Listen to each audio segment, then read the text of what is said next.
doing our last minute checks, making sure we've got everything. Earlier today when we were at the campsite, we grabbed a backpack and we've just put in an overnight bag, so you don't have to cart lots of things up the stairs when you get onto the Spirit. The only thing that we do need to organise once we get on there is the drop off of our LPG gas cylinder, the one we use for the Weber, and the 2 butane tanks we have for the gas. The ones on the actual caravan themselves can stay on, I believe, so that should be okay. And then we're up. Now this is the first night of daylight saving down here in Tasmania as well. It's the 2nd of October, and it feels a bit weird that the sun hasn't quite made its way down yet, and we're getting really close to 4:12. So days are going to start getting longer, which is going to be nice. We get to see a little bit as we leave Devonport tonight as well, so it won't be pitch black. I think that's about all to report at the moment. Yeah. We arrived early and lined up with the others, luckily not out onto the street. From here, you'll go down through a ticketing booth where they will check the length of your trailer, and they will issue your boarding pass so that you're able to board the ship. It's here also that they check the length of your trailer, so if it's incorrect, you will be charged extra. So make sure you get out your measuring tapes at home and get it all right. And this seemed to slow the process down a little bit today. It's not only the length of your vehicle and trailer, but also the height, and you'll see why very shortly.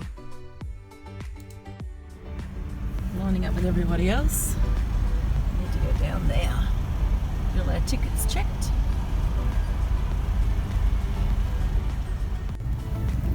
Well, we are almost nearly there.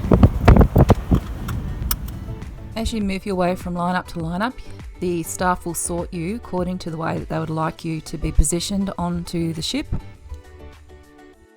And finally, we were about to make our way up and onto it. The whole check-in process for us has probably been around about the 45-minute mark. Here we come, baby.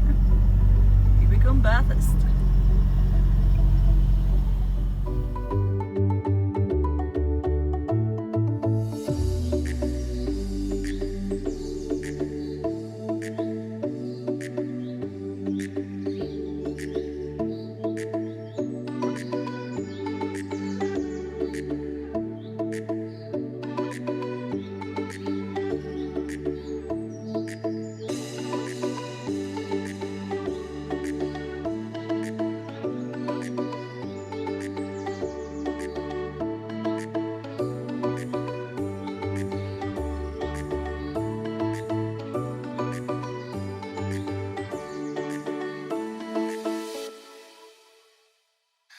And here you will see why height matters.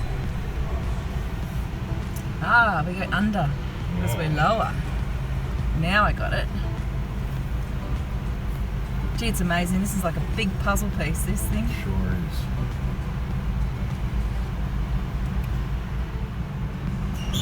Woohoo!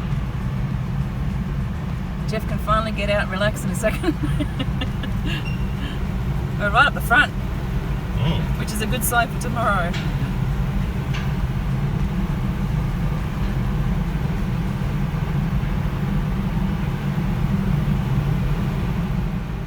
We grabbed our overnight bags and headed straight for our cabin. We were on deck 8. Right? This is us. Oh, it's warm. Very warm. Can you turn that down? I hope so. Put the door. I'll explode. Yeah, I'm good. The room was burning hot, so we turned down the thermostat and headed back out to go get a cold drink. The thermostat was broken without our knowledge, and had we have gone to reception, we could have had it fixed in 10 minutes, but did we? No. We decided to do a stint of Bikram yoga instead. I'm not going to do a big review of the Spirit of Tasmania in this video, I'll leave that for a later one. What was happening this evening was the NRL Grand Final, so we were going to get our drinks and quickly get up to the top deck where we thought it might be a bit cooler and watch that. Thinking about food, I went down to the TMK, the Tasmanian Market Kitchen, just to check out and see what they had. It was $27.50 per person for the buffet with a range of different dishes, and this is very different to our trip back, so again I'll cover this in a later video. Instead, we had some pizza upstairs, which is really just some topping on some pita bread. Jeff was still hungry, so he went and got some pies from the pantry. The pantry also has sushi and sandwiches and lots of other things that you can choose to snack on during your time on the Spirit if you choose not to go to the buffet, or the TMK I should say. Don't go too far, Jeff's at the bar. It had been a big night. We didn't quite get through all of the football. The only negative about the Spirit that I can find is that they get you up pretty early in the morning, but then the positive is you always get to see a really good sunrise. So I guess that's a good balance. We had breakfast in the TMK, and you pay for each item that you choose to eat. And it wasn't long after this that they began calling for those cars on level 5, and that was us. So it was time to hop off the Spirit. We had a smooth sail. Everything went really well. So far, so good. What was funny is that we had to hand in our gas bottle and we had to collect it. So whilst we were one of the first ones off, we had to be pulled along to the side. They see the sticker on your car and they pull you over. And we waited for quite some time because the gas bottles were the last thing off, which was quite hilarious. And nevertheless, we've got our gas bottle. We are now on our way to Albury. At the next lights, turn left.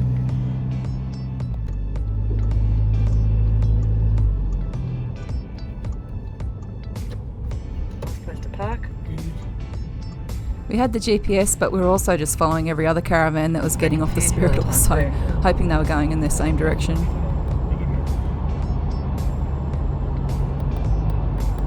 Welcome to Melbourne. City of cars, buses, trucks, vans, motorbikes, and the Westgate Bridge, which is just up around this corner. You're not going to see it because the truck's going to block it.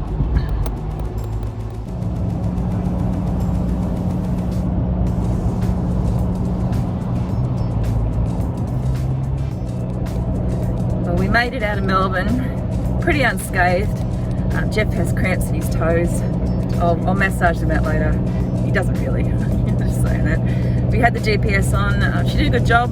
Nearly stuffed us up getting onto Montagut Street, but we managed to recalibrate and got out, and we're now heading toward the Hume Highway.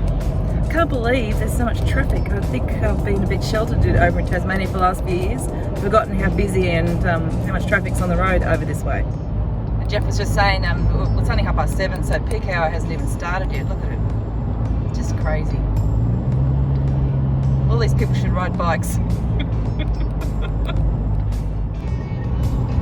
Sadly, I'd forgotten how straight the roads were in Victoria. I don't think we've turned a corner in the last hour of driving.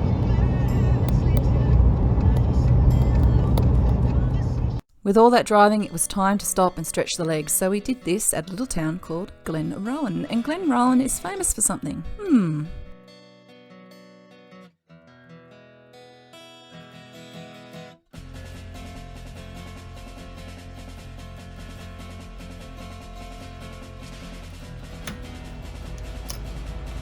Watch this, everyone. What? Now I've got myself a Ned Kelly coin. Look. I'm happy with that. I think. I don't even know what it says. Oh, hang on. It's upside down. I haven't got my glasses on. When you come to Glenrowen, the only currency they'll accept in all the shops here are these tokens. You've got to get a handful of them from the machine there outside that shop, and that's the trading currency for milkshakes, Ned Kelly soap, Ned Kelly earrings, Ned Kelly books, Ned Kelly floral arrangements, Ned Kelly puppets, Ned Kelly. It's like that Forrest Gump, you know, when he was going like shrimp, soup, everything's Ned Kelly. Do you believe Ned Kelly was real, or they just made him up to publicise the town, get people to come here? I don't know. I know, it's a good ploy if they did that. They're just up the road.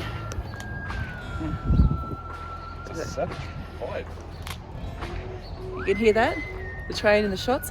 That's from the little place just up here. They have an animatronic show. I didn't check to see how much that one was, but you've got to pay per adult to get in there. And then just where we were, you can go through and see the ramshackle replica of the Kelly homestead. and buy lots of Ned Kelly stuff. Costs $12 per adult to go through.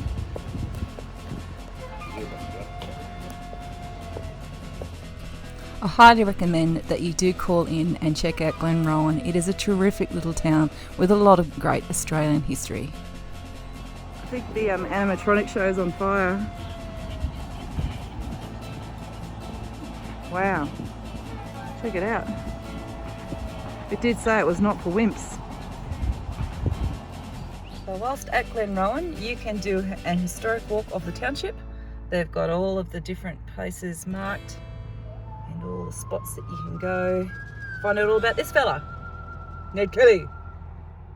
But we're not at Ned's now. We're at a service station stop. About to have a bit of a rest break, and probably a bite of something really not healthy to eat.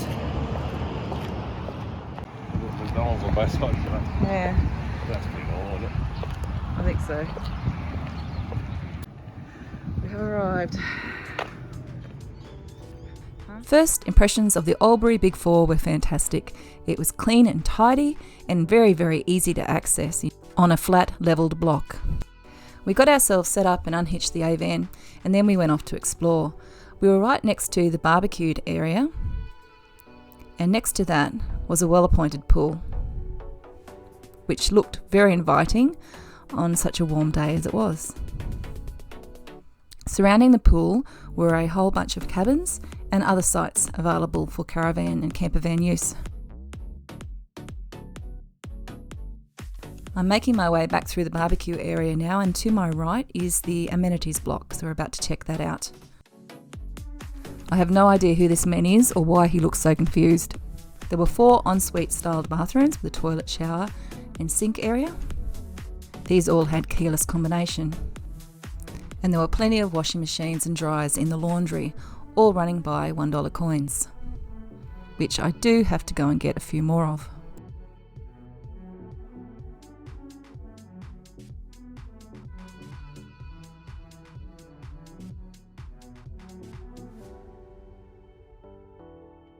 Turning left at the barbecue area takes you around to the common room and kitchen.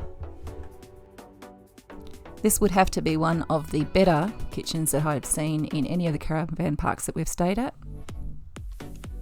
The only problem is that it's only open between the hours of 9 and 10, which I found out after I left my ice bricks in the freezer. And we left at 7 in the morning, so guess what happened to the ice bricks? And those hours are 9 a.m. to 10 p.m, by the way. On the menu tonight was pizza. We dragged out the Weber onto the little table and organised some pizzas for us all. This is a favourite of ours. You just buy the pizza bases and then load it up with whatever toppings you wish. Lots of them.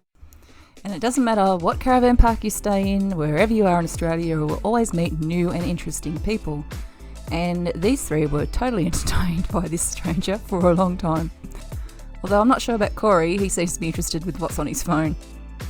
After pizza and a few drinks, we entertained ourselves with a circle around the moon and what it might actually mean, before settling down for the evening and getting ready for our big long trip from Albury through to Bathurst in the morning.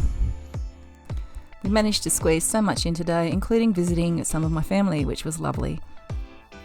Now it was time to head to bed. It's only probably about 9 o'clock thereabouts, and we were up and at 'em about 7 in the morning. So if you're enjoying this series, we are slowly making our way to Bathurst. That's the whole point of this one, and then down the coast of New South Wales and Victoria. So if you're interested in keeping on top of our videos coming out, don't forget to subscribe, and we'll see you in the next one.